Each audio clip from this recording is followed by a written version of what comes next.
Just want to share a little bit about what it's like to be what they call a lady of a certain age.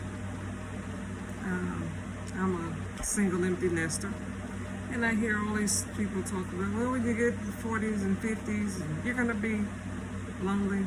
I can't help you with all that. I don't know. Maybe you do get lonely. I don't know. It ain't kicked in yet. Maybe it will at some point. I'm 57. It ain't kicked in yet. But I tell you what is a part of it. I tell you what, it's for me. I'm just telling you my experience. I can't speak for everybody. Living your best life. Living my best life. And in spite of living your best life, every so often, you get notified of somebody's passing. And grief is real. If you didn't know grief before, I'd say most likely you're going to become accustomed with grief. Typically, women outlive men. I've known that for a long time. I work with the geriatric population for some years. That's not what I do now, but when you look at the geriatric population, it's mostly a bunch of little ladies, maybe a few old men. But anyway, every so often, you get notified that somebody's passing. I made a decision a couple years ago. I wanted to go to law school. I've been interested in studying law for some time, so I applied and I got in. And I shared that with an ex-boyfriend of mine. I went with this guy when I was younger. Had a great time when I was with him. And then he did some things that really messed up. And we even tried a couple more times, but I don't know, he had a tendency to do that. He'd initiate it and then he'd run it off in the ditch. But anyway, social media is like putting people back in touch with each other. So social media, we had got in touch with each other again. Had a good rapport with him. But then, he told me something like, well, let's try this again. And, once again, this time I was a little bit more skeptical. And I was just like, you know what, I tell you what, how about we just have a few phone calls, visit, see how things go. And of course, it didn't go. But anyway, every so often I would touch, hear from him, we touch bases or something like that. So I'm working on this project for my last class. I was. And then I get notified that he passed the day before. And this project I was working on, it was huge. Its importance in my passing was real huge. Matter of fact, everything was dependent on it. When I look back, once I got notified passing, I look back to see what the last time I talked. Last time I talked to him, I was telling him that I got accepted. His response was, "I love you." Anyway.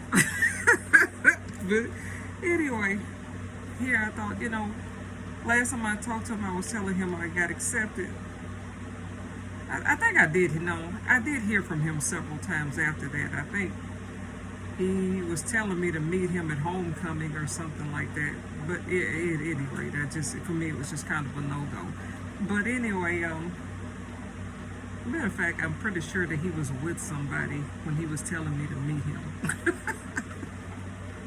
Sorry we didn't make it, but anyway. And I also keep in mind, I don't want to say anything negative about anybody, because these people, this stuff, has happened recently, and these people got family, they got kids, they got, people that love them. I'm sure they're still grieving right now, so we don't want anybody to have to come and defend their father, their uncle, their brother. But anyway, I was trying to work on this project and I just couldn't. My job had already given me an accommodation to reduce my work time so that I could finish it, and I just could not. I wound up having to take more time because it just threw me off so bad. I never, and I actually wound up just grieving really hard. I never would have thought that I would have grieved and ex-boyfriend that hard, and as long as I have as well. But here, a couple days ago, I was contacting one of the things that his death made me realize, it was some things that I probably should have said to him. I should have resolved with him. I should have cleared the air, got more of an understanding. Still doesn't mean things would have went the way I probably would like for them to have gone, or thought they would have gone, because people got their own minds and their own perspectives, and there's no telling how he would have responded. But in all honesty, some of what I said, it probably would have called him to the carpet and required some accountability. It would not accountability, but I probably would have had to call him on some bad behavior. He probably wouldn't have responded to that, but it doesn't matter. Probably would have cleared the air. But I'm not saying that we would have got back together, because that right there is just that just doesn't work between us. But I came to realize, that I still cared about this person. This person still was a good part of my life, because even after we were not together, we had a relationship. Every time we passed by each other, even back when we were younger, we'd always stop and talk. And there was numerous times he came to visit, and we just talked to each other. He'd even helped me with a couple of things. So even when we were not together, there was still a I don't know what you call it. I don't want to say friendship. We're not going to say friendship. I'm not going to say we was just friends, because I don't think just friends would have ever worked for us, because we were always attracted to each other. We just acknowledge that, this is not going to work. But circumstances as well. But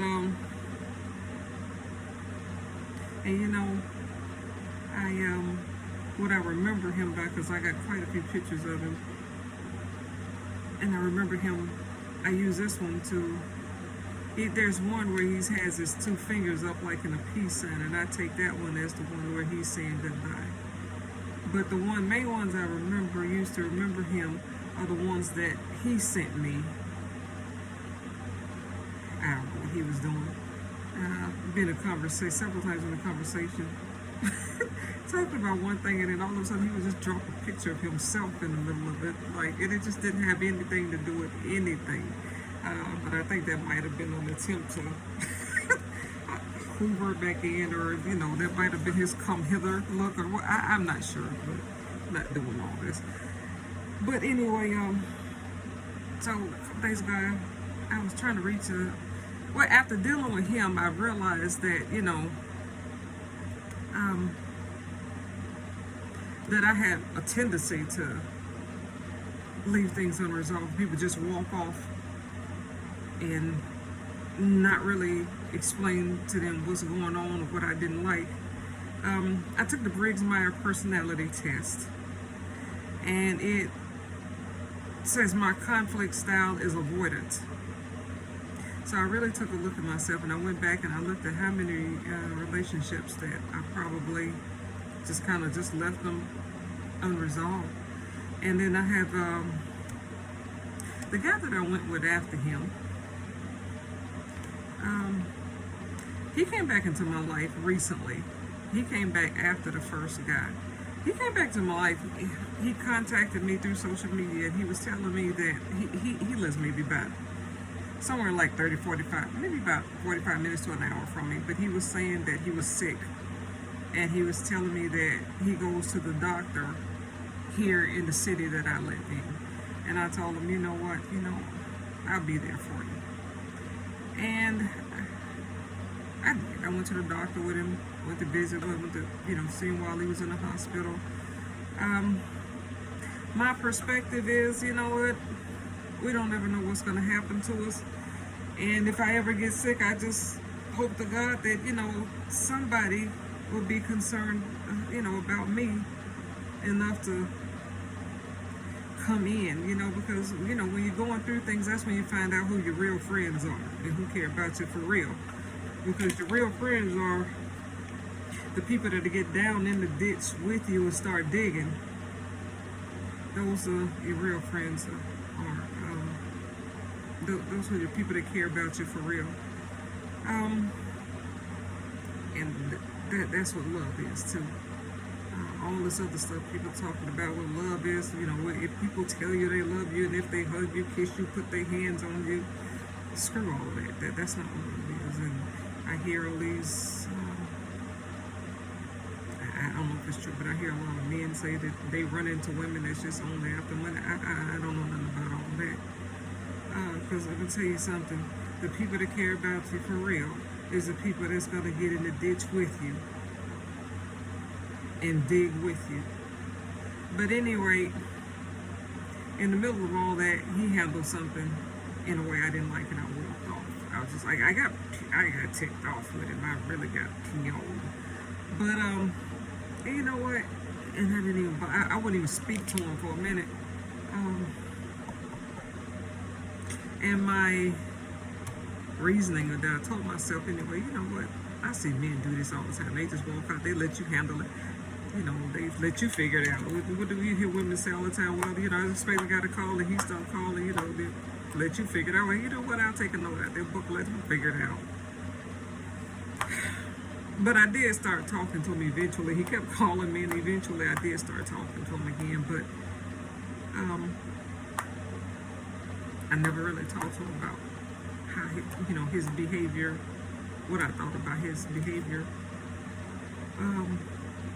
But after the passing of the first boyfriend, I thought about it. I said, yeah, I'm taking a note out these guys' book or these men's book. But you know what? I probably don't need to be taking a note out their book. Nobody probably needs to take a note out their book. Their book is probably the book of idiocy. It probably doesn't work for them. They probably got all kind of unresolved issues all over the place. And you don't know how it may be impacting their life. So one book that we don't need to read and one book that we don't need to take life lessons from is a book of idiots. So I reached out to him, and I began to, I don't want to say start talking because I'd already started talking to him, but I began to really talk to him. I don't know if you mean just have more conversations and reach out to him more. And I told him that I was gonna come and get him and we do a road trip. And this guy's sick. He's disabled too at this point. But one of the reasons that I can overlook some of his behavior, because one thing that I'm for certain is he always cared about me. We had our differences that made us incompatible, and I had to accept that at some point in life. But one thing I can always say is I do believe that his behavior demonstrated that he cared about me. As a matter of fact, he said, I always loved you, I just didn't always do the right thing. One of the things that is I had to come to realize too when I began to look at things is men in general are hard to get into counseling and mental health.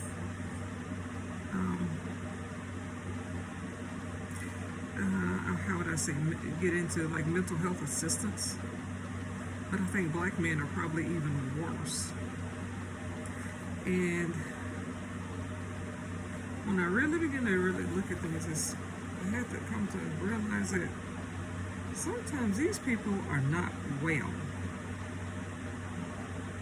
That doesn't give them a license and a ticket to engage in bad behavior, because they're still in charge of their mental health. It's still up to them to get the assistance that they need. Sometimes people are self-medicating, And then I don't know if it's a stigma around getting mental health assistance is what's stopping them, but something that I just have to acknowledge is just sometimes people mentally are not well. They cannot show up for you in a healthy, consistent manner because they haven't showed up in their own life in a healthy and consistent manner.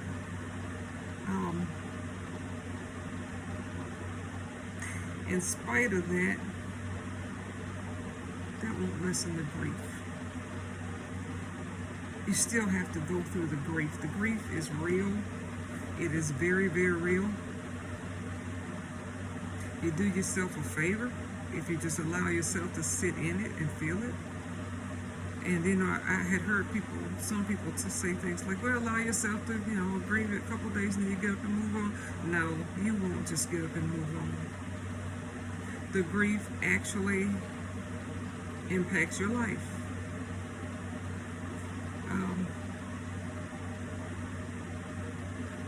There'll be days when you don't have the motivation to do things that you probably should be doing. Sometimes when it's optional, sometimes you have to just get up and go do things, but there's times when it's optional and you just have to, sit in the grief. But also, I want to point out, if it's things that you left unresolved, then it's permanently unresolved. Because that's what death does. It is permanently. However you left things, it is like that permanently. So anything that needs to be said, you need to go ahead and say it. Even if the other person may get offended, even if they got issues they don't want to confront, it still may need to be said. They may get mad with you, but it still need to be said. Because I'm gonna tell you something, however you left things, it goes that's the permanent stamp on it.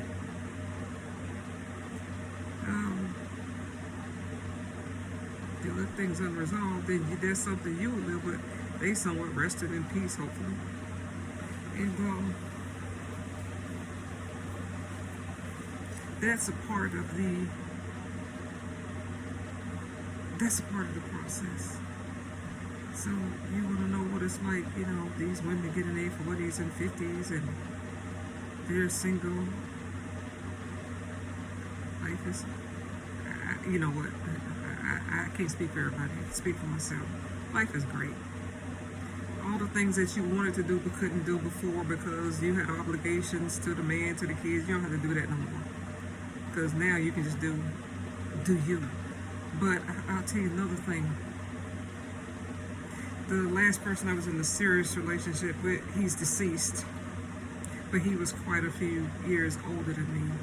So, a lot of ladies are like older men. And you get picked up by the older men. You like the sugar daddies and all of that. Or you just, these men talk about they want a young woman. Yeah, living the men your own age. So the men older than you, you're definitely they're gonna go on before you. So you're gonna be without them. So you're gonna wind up on your own. So if you're so afraid of being on your own, you're gonna wind up on your own. But in the midst of living your life, grief is gonna impact you. Because when we was younger, we used to always imagine, when I get old, I'm gonna do such and such. And by that, when we get old, we mean like elderly. But the proper sentence is, if I get old. Because I'm constantly being notified that one of my peers passed away. So the correct sentence is, if I get old. And I'm going to tell you, a lot of people are not making it to 65. The other lesson is, whatever you want to do, you better go ahead and do it. Because that if I get old stuff, for a lot of people, it is not happening. And then if you keep surviving, grief is a part of the process. Grief is going to while you're out doing your thing, you're chasing your dreams, grief is going to interrupt your life every so often.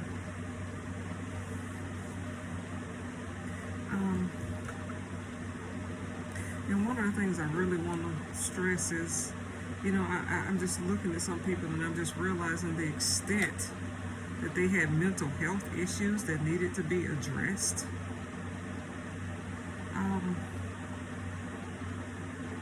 I think that's actually very prevalent in our communities, that people don't want to address their mental health issues. Number one, I don't know, I can't dictate everybody's religion. Number one, they need mental health assistance. Number two, they need Jesus. Because there's such thing as just do the right thing. And that'll save you a whole lot of trouble sometimes if you just do the right thing.